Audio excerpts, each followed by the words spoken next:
قربانی عید کے دن مختلف پکوانوں سے شکم سیر ہونے کا نام نہیں ہے۔ قربانی عید کے دن قربانی کے گوشت سے مختلف پکوانوں کے ذریعے سے چٹخارا لینے کا نام نہیں ہے۔ قربانی کے دن ایک جانور کو اللہ رب العزت کی راہ میں ذبح کر دینا، یہ ایک ظاہری عمل ہے جو اللہ رب العزت نے ایک مستطیع مسلمان سے مطلوب کیا ہے۔ گویا 10 ذو الحجہ کے دن سب سے افضل عمل اللہ رب العزت کے ہاں جانور ذبح کرنا ہے، مگر اللہ رب العزت کے ہاں نہ ہی جانور کا گوشت پہنچتا ہے اور نہ ہی ان کا خون، کیونکہ اللہ رب العزت کا مطلوب و مقصود کچھ اور ہی ہے۔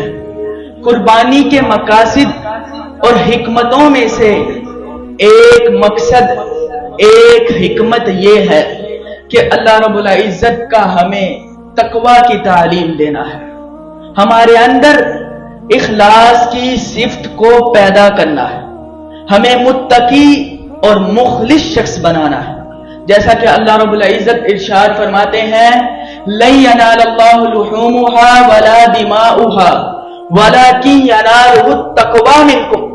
اللہ رب العزت کو نہ ہی تمہارے جانوروں کے گوشت پہنچتے ہیں اور نہ ہی ان کا خون، کیونکہ اللہ رب العزت ان سے بہت ہی بے نیاز ہے۔ ہاں، اللہ رب العزت کو تمہاری ایک چیز پہنچتی ہے اور وہ ہے تمہارا خلوص دل کے ساتھ اللہ رب العزت کی راہ میں جانور ذبح کرنا۔ ہمارے جد الاستاذ حافظ عبد المنان نورپوری رحمہ اللہ وہ کہا کرتے تھے کہ رضا الہی کی تحصیل اور حکم الہی کی تکمیل کا نام خلوص نیت ہے۔ یہ قربانی کا سب سے بڑا فلسفہ ہے۔ معنی یہ ہے کہ اگر قربانی اللہ رب العزت کی رضا خوشنودی کے لیے کی جائے گی، اللہ رب العزت کے حکم کی تکمیل کے لیے کی جائے گی تو قربانی قابل قبول ہے۔ اگر قربانی دکھاوا شہرت کے لیے لوگوں میں اپنی واہ واہ کرانے کے لیے کی جائے گی تو قربانی قبول نہیں ہوگی۔ بالکل اسی طرح یہ قاعدہ تمام عبادات میں بھی لگتا ہے۔ اگر عبادات اللہ رب العزت کی رضا و خوشنودی کے لیے کی جائے گی تو عبادت قبول ہوگی، اگر عبادت دکھاوے کے لیے کی جائے گی تو عبادت قبول نہیں ہوگی۔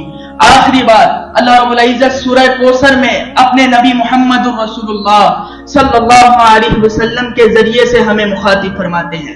اللہ رب العزت ارشاد فرماتا ہے فَصَلِّ لِرَبِّكَ وَانْحَرْ، کہ اے نبی محمد رسول اللہ صلی اللہ علیہ وسلم نماز پڑھیے اور قربانی کیجیے۔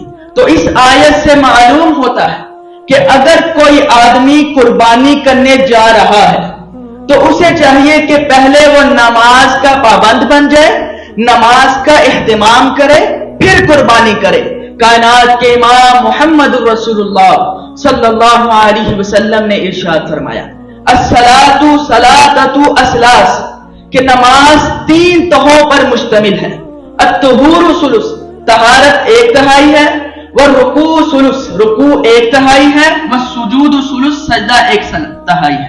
فمن اداها بحقها قبلت عنه سائر عمله، جس شخص نے نماز کو کما حق ادا کر لیا تو اس کے جتنے بھی اعمال ہوں گے سب کے سب اعمال قبول کیے جائیں گے۔ ومن ردت عنه رد عنه سائر عمله، جس شخص کی نماز رد کر دی گئی تو اس کے سارے اعمال رد کر دیے گئے۔ تو اس حدیث سے معلوم ہوتا ہے کہ اگر ہماری نماز درست ہوگی تو ہماری قربانیاں درست پائیں گی، اور اگر ہماری نماز ہی درست نہیں ہوگی تو ہماری قربانیاں کس طرح درست پائیں گی۔ اللہ رب العزت سے دعا ہے کہ اللہ تعالی عمل کی توفیق عطا فرمائے۔